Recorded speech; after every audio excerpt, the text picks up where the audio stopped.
नमस्कार दोस्तों, life high education class में आपका स्वागत है, अभिनंदन है। आज जो मैं सत्र लेकर आया हूँ रसप्रिया कहानी है, जो हाल ही में है हमारे उत्तर प्रदेश में जो असिस्टेंट प्रोफेसर का एग्ज़ाम होने वाला है हिंदी का, उसमें इंक्लूड हुआ है रसप्रिया कहानी, जो फरीश्वर रेरू जी का कहानी है।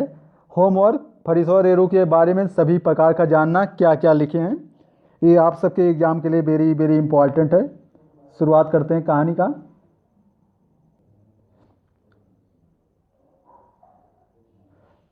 धूल में पड़े कीमती पत्थर को देखकर जौहरी की आंखों में एक नई झलक झिलमिला गई। अपूर्व रूप। चरवाहा मोहना छोड़ा को देखते ही पचकौड़ी मृदगिया की मुंह से निकल पड़ा। अपूर्व रूप। खेतों, मैदानों, बाग बगीचों, गाय बैलों के बीच चरवाहा मोहना की सुंदरता मृदगिया की क्षीण ज्योत आंखें सजल हो गई। मोहना ने मुस्कुराकर पूछा, तुम्हारी उंगली तो रसप्रिया बजाते टेढ़ी हो गई है ना?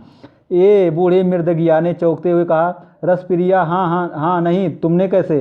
तुमने कहा सुना बे। बेटा कहते कहते रुक गया। परमानपुर में उस बार एक ब्राह्मण के लड़के को उसने प्यार से बेटा कहा दिया था। सारे गांव के लड़कों ने उसे घेर कर मारपीट की तैयारी की थी। बाहरदार होकर ब्राह्मण के बच्चे को बेटा कहेगा? मारो साले बुड्ढे को घेर कर मृदंग फोड़ दो। मृदगिया ने हंसकर कहा था, अच्छा इस बार माफ़ कर दो सरकार, अब से आप लोगों को बाप ही कहूँगा। बच्चे खुश हो गए। 1-2-2.5 साल के नंगे बालक की ठुड्डी पकड़कर वह बोला था, क्यों ठीक है ना बाप जी? बच्चे ठाठाकर हंस पड़े थे। लेकिन इस घटना के बाद फिर कभी उसने किसी बच्चे को बेटा कहने की हिम्मत नहीं की थी। मोहना को देखकर बार बार बेटा कहने की इच्छा होती है। रसप्रिया की बात किसने बताई तुमसे? बोलो बेटा। 10-12 साल का मोहना भी जानता कि पचकौड़ी अधपगला है, कौन इससे पार पाए।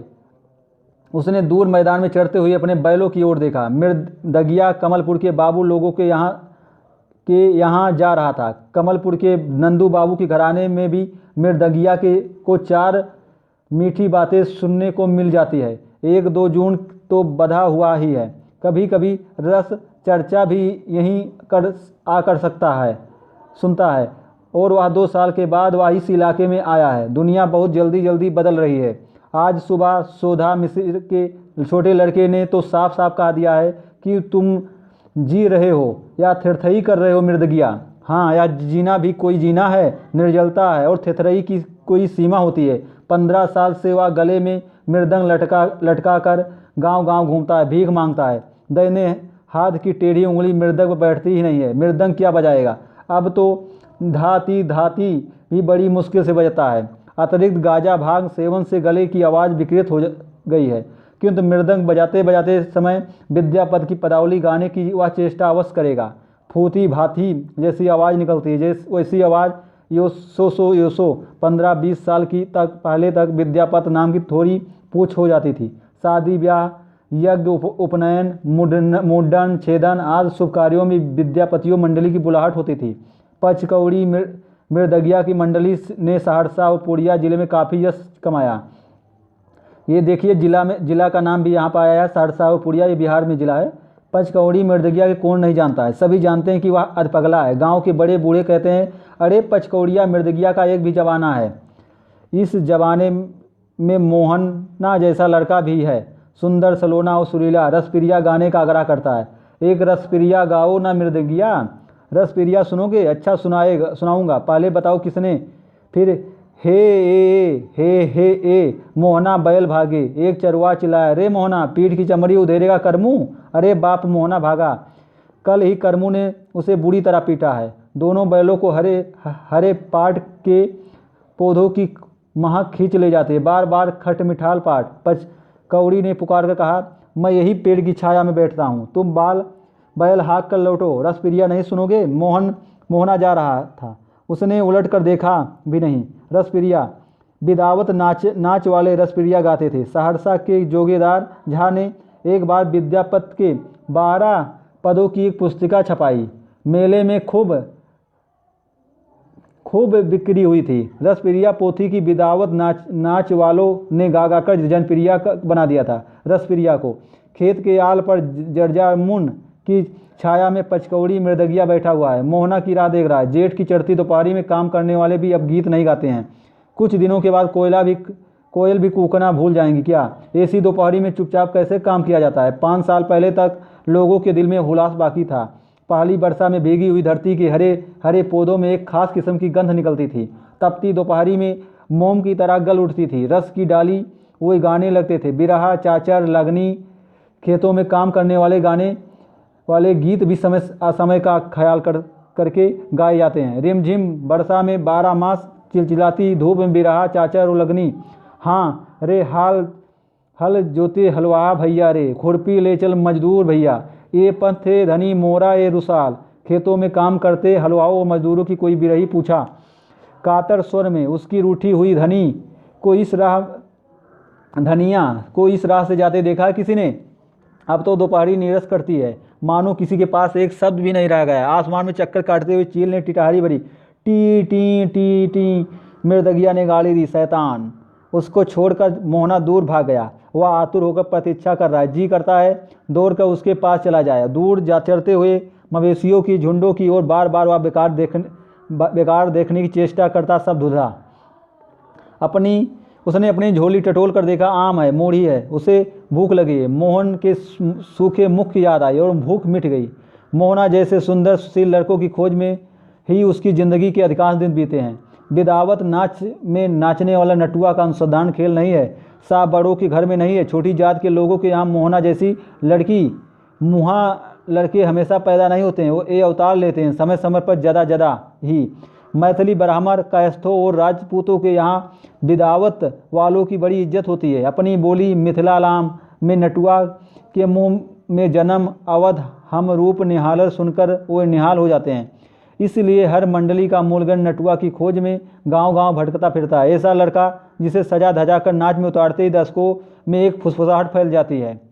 ठीक ब्राह्मणों की तरह लगता है ना, मधुकान ठाकुर की बेटी की तरह ना, छोटी चंपा जैसी सूरत। पच कौड़ी गुणी आदमी है। दूसरी मंडली में मूलगण और मृदगिया की अपनी जगह होती है। पचकौड़ी मूलगन भी था और मृदगिया भी। गले में मृदंग लटकाकर बजाते हुए वह गाता है, नाचता है। एक सप्ताह में ये लड़का भौड़ी देकर परवेश में उतरने योग्य नाच सीख लेता है। नाच और गाना सिखाने में कभी कठिनाई नहीं हुई है। मृदंग के स्पष्ट बोल पर लड़कों के पांव स्वयं ही थिरकने लगते हैं। लड़कों को जिद्दी माँ बाप से निपटना मुश्किल व्यापार होता है। विशुद्ध मैथिली में और शहद लपेट कर वह फुसलाता है। किशन कन्हैया भी नाचते थे। नाच तो एक गुण है। अरे जाचक को या दुआरी को, चोरी डकैती आवारागर्दी से अच्छा है अपना अपना गुण दिखाकर लोगों को रिझाकर गुजारा करना। एक बार उसे लड़की की चोरी भी करनी पड़ी थी। बहुत पुरानी बात है। इतनी मार लगी थी कि बहुत पुरानी बात है। पुरानी ही सही बात तो ठीक है। रस प्रिया बजाते समय तुम्हारी उंगली टेढ़ी हुई थी, ठीक है ना? मोहना न जाने कब लौट आया।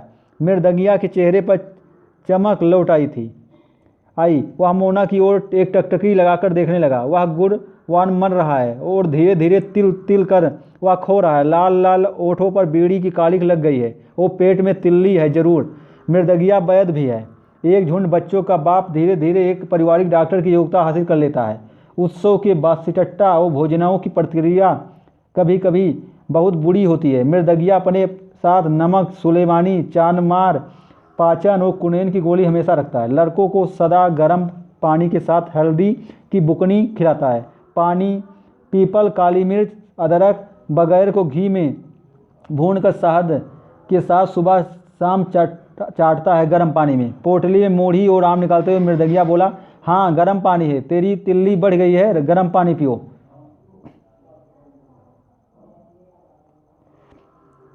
यह तुमने कैसे जान लिया? फारबिसगंज के डांगर बाबू भी कह रहे थे कि तिल्ली बढ़ गई है। दवा आगे कहने की जरूरत नहीं। मृदगिया जानता कि मोहना जैसे लड़कों की पेट की तिल्ली चिता पर ही गलती है। क्या होगा पूछ कर कि दवा क्यों नहीं करवाते?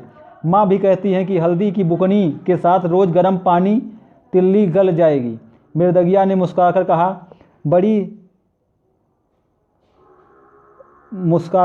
बड़ी सयानी है तुम्हारी माँ। केले के सूखे पतले पर मूढ़ी और आम रखकर उसे ने बड़े प्यार से कहा, आओ एक मुट्ठी खा लो। नहीं मुझे भूख नहीं है। किंतु मोहना की आंखों में रह रहकर कोई नहीं जागता है। मूढ़ी और आम को एक साथ निकल जाना चाहता है। भूखा बीमार भगवान, आओ खा लो बेटा। रसप्रिया ने, नहीं सुनोगे? माँ के सिवा आज तक किसी अन्य व्यक्ति ने मोहना को इस तरह प्यार से कभी परोसे भोजन पर नहीं बुलाया। लेकिन दूसरे चरवाहों ने देख लिए तो माँ से प्यार कह दे, भीख का अन्न नहीं, मुझे भीख नहीं है। मृदंगिया अप्रदीप हो जाती है, उसकी आंखें फिर सजल हो जाती। मृदंगिया ने मोहना जैसे दर्जनों सुकुमार बालकों की सेवा की। अपने बच्चों को भी शायद वह इतना प्यार नहीं दे सकती, और वह अपना बच्चा है, अपना पराया। अब तो सब अपने सब पराए। मोहना, कोई देख लेगा तो क्या होगा? माँ से कह देगा तुम भीख मांगते हो ना। कौन भीख मांगता है? मृदंगिया के आत्मसम्मान को इस भोले लड़के ने बेवजह ठेस लगा दी।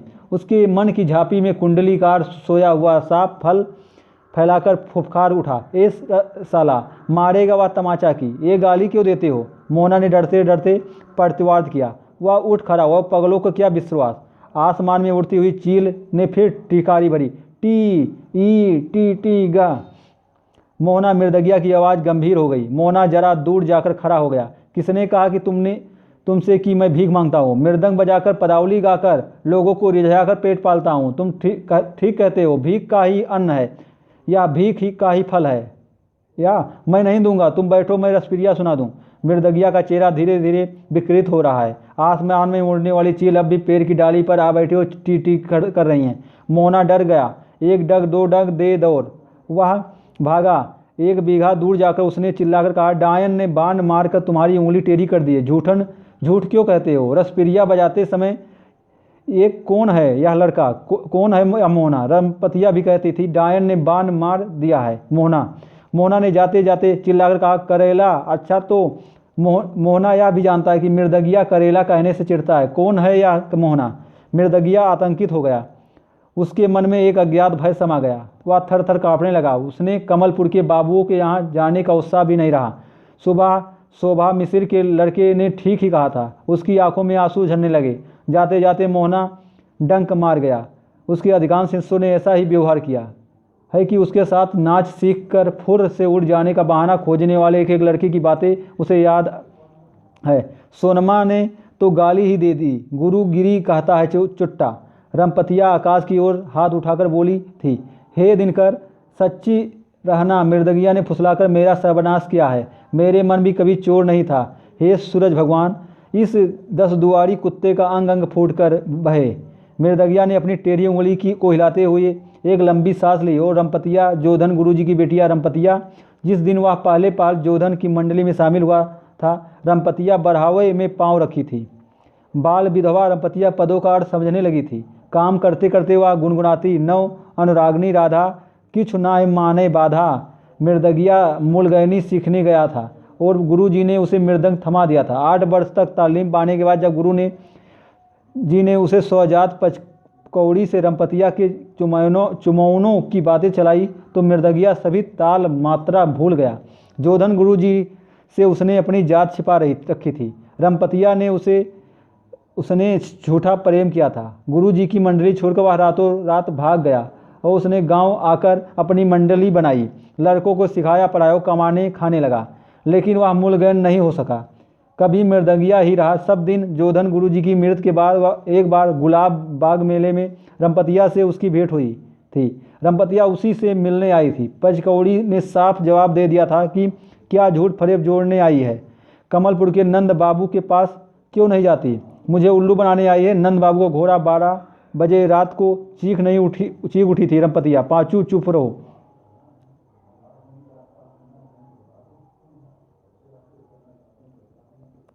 उसी रात रसप्रिया बजाते समय उसकी उंगली टेढ़ी हो गई थी। मृदंग पर जमनिका ने कहकर वह प्रवेश कर टाल बजाने लगा। नटुआ ने टेढ़ मात्र बेताल होकर प्रवेश किया तो उसका माथा ठनका। प्रवेश के बाद उसने नटुआ को छिड़की दी, ए साला, थप्पड़ों ने गाल लाल कर दूंगा। और रसप्रिया की पहली कड़ी ही टूट गई। मृदंगिया ने ताल को संभालने की बहुत चेष्टा की। मृदंग की सूखी चमड़ी जी उठी। दाहिने पूरे पर लावा फरहरी फूटने लगी और तल कटते कटते उसकी उंगली टेढ़ी हो गई। झूठी टेढ़ी उंगली हमेशा के लिए पचकौड़ी की महली मंडली टूट गई। धीरे धीरे इलाके से विद्या पर नाच की उठ गया। अब तो कोई विद्यापति की चर्चा भी नहीं करते। धूप पानी से पड़े पचकौड़ी का शरीर ठंडी महफिलों में ही पनपा था। बेकार जिंदगी में मृदंग ने बड़ा काम दिया। बेकारी का एकमात्र सहारा मृदंग है। एक युग से वह गले में मृदंग लटकाकर भीख मांग रहा था। धाती धाती वह एक आम उठाकर चूसने लगा। लेकिन मोहन को डायना की बात कैसे मालूम हुई? उंगली टेढ़ी होने की खबर सुनकर रंपतिया दौड़ी आई थी।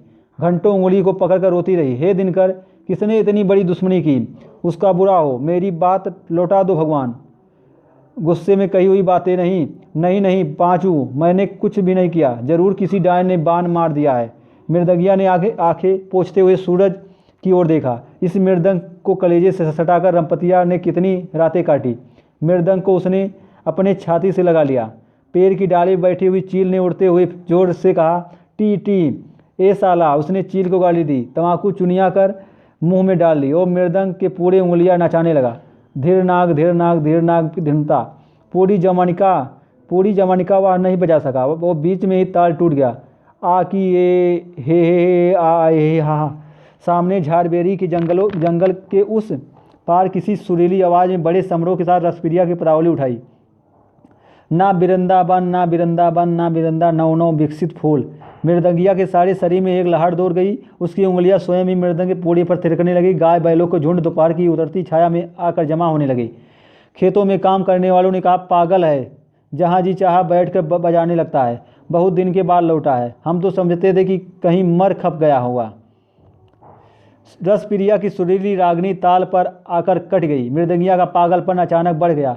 वह उठकर खड़ा दौड़ा और झरबेरी की झाड़ी के उस पार कौन है यह शुद्ध रसप्रिया गाने वाला है। इस जमाने में रसप्रिया का रसिक झाड़ी में छिपकर मृदंगिया ने देखा। मोहना तन्मय होकर दूसरे पद की तैयारी कर रहा है। गुनगुनाहट बंद करके उसने गले को साफ किया और मोहना के गले में राधा आकर बैठ गई। क्या बंदिश है! नाबी व नयन अहो पल्लोल पाहे ताहिरी। मोहना बेसुध होकर गा रहा है और मृदंग के बोल पर वह झूम झूम कर गा रहा है। मृदंगिया की आंखें उसे एकटक निहार रही हैं और उसकी उंगलियां फिरकी की तरह नाचने को व्याकुल हो गई हैं। 40 वर्ष का आध पागल युगों के बाद भाव अवशेष में नाचने लगा। रह रह कर वह अपनी विकृत आवाज़ में ही पदों की कड़ी धरता फोय फोय सोय सोय कर रहा था। धीर नाग धिनता दूसर रस या युतनु मने नहीं ओरा लागुल दुहग ना भाग जोरा। मोहना के आधे काले और आधे लाल ओठों पर नई मुस्कुराहट दौड़ गई। पद समाप्त करते हुए वह बोला, इस टेढ़ी उंगली पर भी इतनी तेजी। मोहना हाँफने लगा और उसकी छाती की हड्डियां दिखने लगी। उफ! मृदंगिया धम से जमीन पर बैठ गया। वो कमाल किससे सीखे? कहाँ सीखे तुमने पदावली? कौन है तुम्हारा गुरु? मोहना ने हंसकर जवाब दिया, सीखूंगा कहाँ, माँ तो रोज़ गाती हैं। पार्थकी मुझे बहुत याद है, लेकिन अभी तो उसका समय नहीं है। हाँ बेटा, बेताले के साथ कभी मत गाना बजाना। जो कुछ भी है सब चला जाएगा। समय कुसमय का भी ख्याल रखना। लो अब आम खाओ। मोहना बेझिझक आम लेकर चूसने लगा। एक और लो। मोहना ने 3 आम खाए और मृदंगिया के विशेष आग्रह पर 2 मुट्ठी मूढ़ी भी फाँक लिया। अच्छा, अब एक बात बताओ मोहन, तुम्हारे माँ बाप क्या करते हैं? बाप नहीं है, अकेली माँ है। बाबू लोग के घर कुटाई पिसाई करती हैं। और तुम नौकरी करते हो किसके यहाँ? कमलपुर के नंदू बाबू के यहाँ। नंदू बाबू के यहाँ? मोहना ने बताया, उसका घर सहरसा में है। तीसरे साल सारा गांव कोसी मैया के पेट में चला गया था। उसकी माँ उसे लेकर अपने ममाहर आई। और कमलपुर में तुम्हारी माँ के मामू रहते हैं? मृदंगिया कुछ देर तक चुपचाप सूर्य की ओर देखता। और नंदू बाबू मोहना की माँ, डायन वाली बात तुम्हारी माँ कह रही थी? हाँ। और एक बार सोमदेव झा के यहाँ जनेऊ में तुमने गिरधर पट्टी मंडली वाला मृदंग छीन लिया था। बेताला बजा रहा था, और ठीक है ना? मृदंगिया की खिचड़ी दाढ़ी मानो अचानक सफ़ेद हो गई है। उसने अपने को संभाल कर पूछा, तुम्हारे बाप का नाम क्या है? अजोस दास। बूढ़ा अजोस दास, इसके मुंह में ना बोल है ना आँख में लोड़। मंडली में गहरी ढोता है। बिना पैसा का नौकर बेचारा अजोस दास। बड़ी सयानी है तुम्हारी माँ। एक लंबी सांस लेकर मृदंगिया ने अपनी झोली से एक छोटा बटुआ निकाला और लाल पीले कपड़ों के टुकड़ों को खोलकर कागज़ की एक पुड़िया निकाली। उसने मोहना ने पहचान लिया। और लौट का क्या लौट? हाँ, नोट है। कितने रुपए वाला है? 5 टकिया है, 10 टकिया है। जरा छूने दोगे? कहाँ से लाई? मोहना एक ही साथ में सब कुछ पूछ गया। सब 10 टकियाँ हैं? हाँ, सब मिलाकर 40 रुपये हैं। मृदंगिया ने एक बार इधर उधर निगाहें दौड़ाई, फिर फुसफुसा कर बोला, मोहना बेटा, फारबिसगंज के डांगर बाबू को देकर बढ़िया दवा लिखा लेना, खट्ट मीठा परहेज करना, गर्म पानी जरूर पीना। रुपये मुझे क्यों देते हो? जल्दी रख ले, कोई देख लेगा। मोहना ने भी एक बार चारों ओर नज़र दौड़ाई और उसके ओठों की काली और गहरी हो गई। मृदंगिया बोली, बीड़ी तम्बाकू भी पीते हो? खबरदार। वह उठ खड़ा हुआ। मोहना ने रुपये ले लिए। अच्छी तरह गार्ड बांध ले, माँ से कुछ मत कहना। और हाँ, यह भीख का पैसा नहीं है बेटा, यह मेरी कमाई के पैसे हैं, अपनी कमाई के। मृदंगिया ने न जाने के लिए पाँव बढ़ाया। मेरी माँ खेत में घास काट रही है, चलो ना, मोहना ने आग्रह किया। मृदंगिया रुक गया और कुछ सोचकर, नहीं मोहना, तुम्हारे जैसा गुरुवान बेटा पाकर तुम्हारी माँ महारानी है और मैं महा भिखारी 10 दुआरी हूँ, जाच फकीर हूँ। दवा से जो पैसे बचे हैं उसका दूध पीना है। मोहना की बड़ी बड़ी आंखें कमलपुर के नंद बाबू की आंखों जैसी है। रे मोहना रे, रे बैल कहाँ रे? तुम्हारी माँ पुकार रही है शायद। हाँ, तुमने कैसे जान लिया? रे मोहना रे। एक गाय ने सुर में सुर मिलाकर अपने बछड़े को बुलाया। गाय बैलों के घर लौटने का समय हो गया। मोहना जानता है कि माँ बैल हाँक कर ला रही होंगी, झूठ मूठ उसे बुला रही हैं। वह चुप रहा।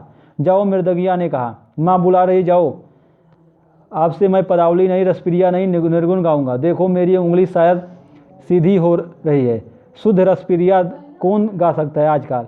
अरे चलू मन ससुरा जैबे हो रामा, क्युंत आहो रामा, नैहर में अगिया लगायो रे की। खेतों की पगडंडी झरबेरी के जंगल के बीच होकर जाती है। निर्गुण गाता हुआ मृदंगिया झरबेरी की झाड़ियों में छिप गया। लो, यह अकेला खड़ा होकर क्या करता है? कौन बजा रहा है मृदंग रे? घास का बोझा सिर पर लेकर मोहना की माँ खड़ी है। पचकोड़ी मृदंगिया, वह आया है वाह। उसकी माँ ने बोझ जमीन पर पटकते हुए पूछा। मैंने उसके ताल पर रसप्रिया गाया और कहता था कि इतना शुद्ध रसप्रिया कौन गा सकता है आजकल। उसकी उंगली अब ठीक हो जाएगी। माँ ने बीमार मोहना को आहत से अपनी छाती से सटा लिया। लेकिन तू तो हमेशा उसकी टोकरी भर शिकायत करती थी। बेईमान है, गुरुद्रोही है, झूठा है तो वैसे लोगों की संगत ठीक नहीं है। खबरदार, जो उसके साथ फिर कभी गया 10 दुआरी जाचकों से हेल मेल करके अपना ही दुख होता आ गया है। चल उठा बोझ। मोहन ने बोझ उठाते समय कहा, जो भी हो, गुणी आदमी के साथ रसप्रिया है। चोप रसप्रिया का नाम मत ले। अजीब है माँ, जब गुस्साए तो बाघिन की तरह और जब खुश होती है तो गाय की तरह हुंकारती आएंगी और छाती से लगा लेंगी। तुरंत खुश और तुरंत नाराज। दूर से मृदंग की आवाज़ आई, धाती धाती। मोहना की माँ खेत की ऊबर खाबर मेड़ पर चल रही थी और ठोकर खाकर गिरते गिरते बची। घास का बोझ गिरकर खुला गया। मोहना पीछे पीछे मुंह लटका कर जा रहा था। बोला, क्या हुआ माँ? कुछ नहीं, धाती धाती धाती। मोहन की माँ खेत की मेड़ पर बैठ गई। जेठ की शाम से पहले जो पुरोहिया जलती है धीरे धीरे तेज हो गई। मिट्टी की सुगंध हवा में धीरे धीरे घुलने लगी। धाती धाती। मृदंगिया और बोलता था। बेटा, मोहना की माँ आगे कुछ ना बोल सकी। कहता था, तुम्हारे जैसा गुरुवान बेटा है, झूठा बेईमान। मोहना की माँ आंसू पोंछ कर बोली, ऐसे लोगों की संगत कभी मत करना। मोहना चुपचाप खड़ा रहा। यहीं पर एक कहानी समाप्त होती है। ये कहानी हमारे असिस्टेंट प्रोफेसर में है, जो उत्तर प्रदेश में विज्ञापन आया है। यदि अच्छा लगे, like and share and comment and subscribe my channel, please please please please. Thank you.